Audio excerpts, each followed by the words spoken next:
Otto, come on, boy. Oh, Bob, don't let him see the cat carrier. He'll know what you're up to. Oh, you're right. Come on, Otto, come on, boy. Oh, honey, listen to your tone of voice. He's going to know immediately where we're taking him. Honey, he's a dumb animal. I mean, how's he going to know we're taking him to the vet?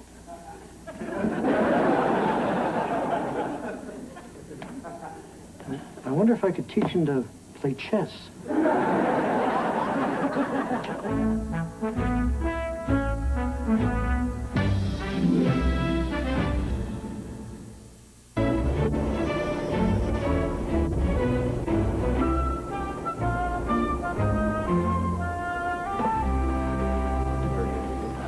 Mr. Mackay, the camera crew for Channel 2 will be here at noon tomorrow to set up. Then Walter Jacobson will be in at mid-afternoon to interview you and Mr. Stone for the second part in a series he's doing on popular culture on the evening news. It's going to be kind of exciting seeing us on TV, huh? You're going to be on TV? That's what you just said. I never listen to what I say, sir. Why? What? I never learned. Bob, listen, I know you don't have a lot of TV experience, so I've prepared a few off-the-cuff, spontaneous remarks for you to make. Now, memorize these verbatim. For example, when Walter asks you, how did you come up with the idea for Mad Dog? You say... I think Harlan can answer that best. And when he asks, where do you get your ideas? You say... That would be Harlan's department. Then I'll riff on that for a while. And then you say... That's right, Chief. I'm not calling you Chief. Oh, fine, Bob. Well, how would Bob like it to go? What would make Bob happy? I'd like to answer my questions all by myself. Well, fine. I guess it's just a Bob world that revolves around Bob. That's right, Chief. Hey, everybody. Guess what I have in this box? If you're trying to scare me, it's working. Ah! It's just a comic. Ah! Well, it's official. He's afraid of everything. Wow, look at these. These are the original Mad Dogs. You know, I was a kid when I drew these. Where'd you find them? I saw a card on the bulletin board at the laundromat last night, and I ran down there right away. Shoot, I forgot my clothes. I've been on spin cycle for 18 hours. That's not good for cotton. Boy, he's got a lot of your old comic books in here. This Mars Jones guy must be a big fan of yours. Who? Dr. Edward Mars Jones.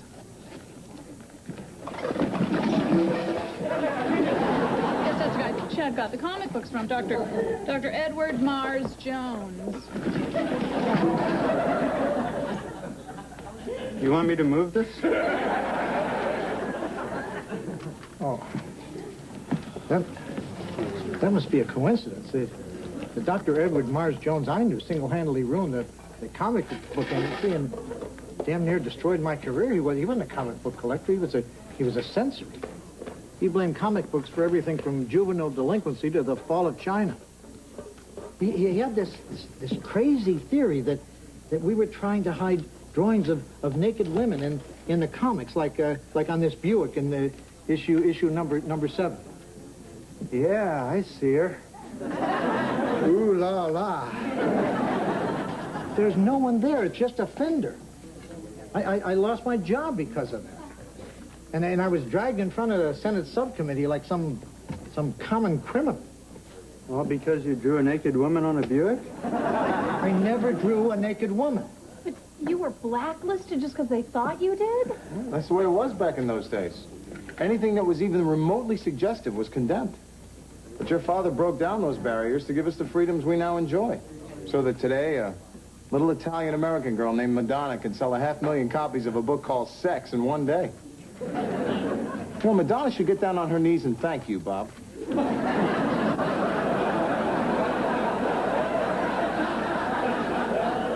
let's not conjure up that image, all right?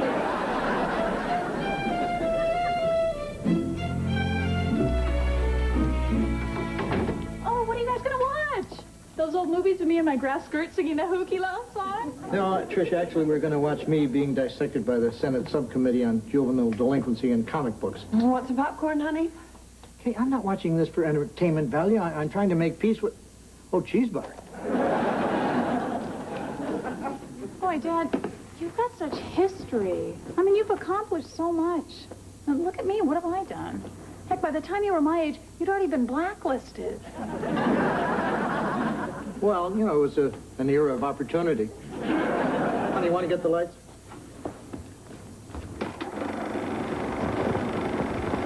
I would like to resume our interview of our next witness, Mr.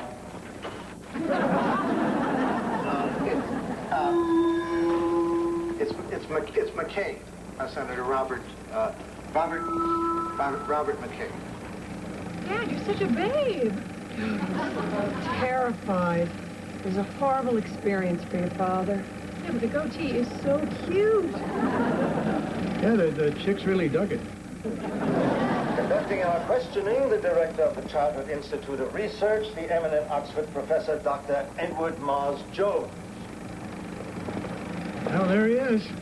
There's the guy who demeaned me, the guy who humiliated me. There's the guy who made me wonder if life was worth living.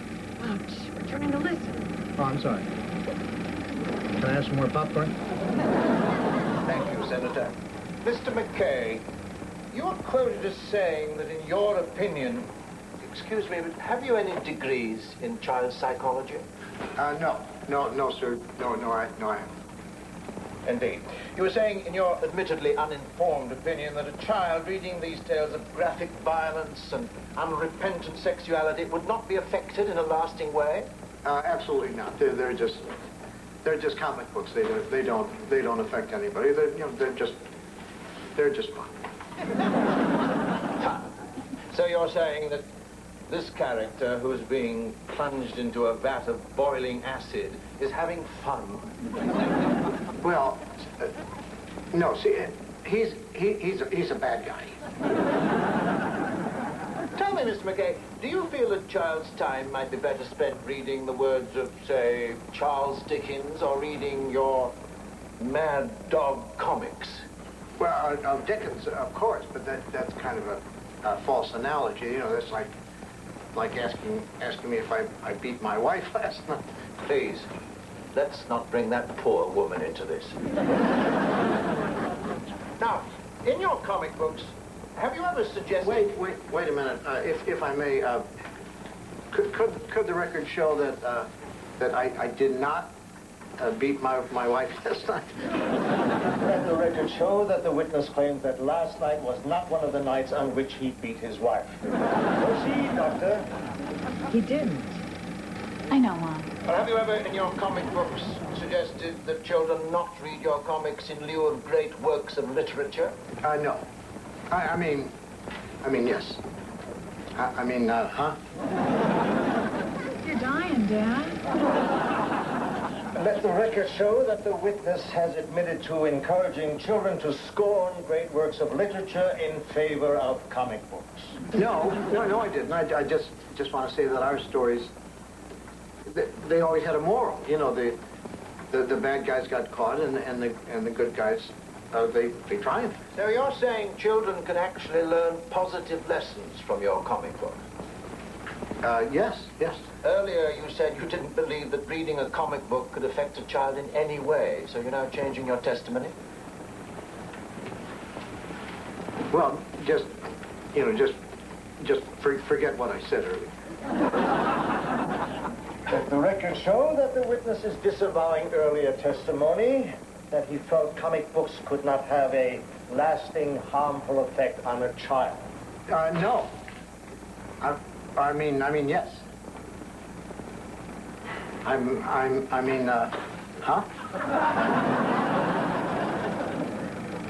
Oh, Dad, it's like their auto, and you're that June bug you caught last summer. Mr. Mackay, may I direct your attention to this enlargement of one of your drawings of the bumper of the car? The nude woman, right? Senator, I did not draw a nude woman in that picture. Well, how in the name of all that's holy did she get there? Well, she isn't there. You know, if you look hard enough, I mean, you could see filth anywhere. I could look at a stop sign and imagine dirty pictures. Let the record show the witness claims to be able to see dirty pictures everywhere he looks. No. Yes. No. Huh? What was that, Mr. Mackay? Okay, this is where I really let them have it. Where I say this is an outrage, and this committee is nothing but a witch-hunting lynch mob operating in direct defiance of the Constitution and the Bill of Rights. What was that? Nothing. I'm sorry. Okay, I remembered it differently.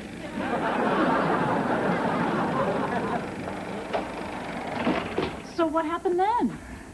Well, they made me retract my... If you look in the official records, you won't see it. Wow, so you never got the chance to fight back.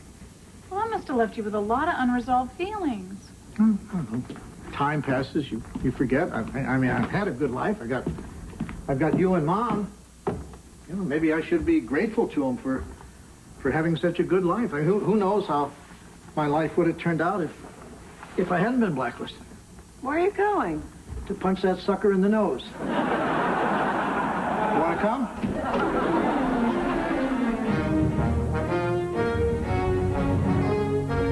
Come on, Dad, you're not really going to slug him, are you?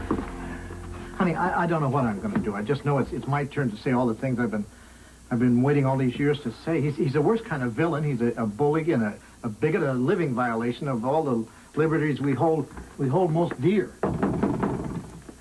And I'm just going to flay him open and leave him bleeding in the sun. It's open, come in.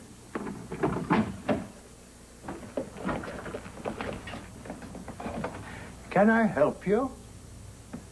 You want us to hold him down for you, Bob?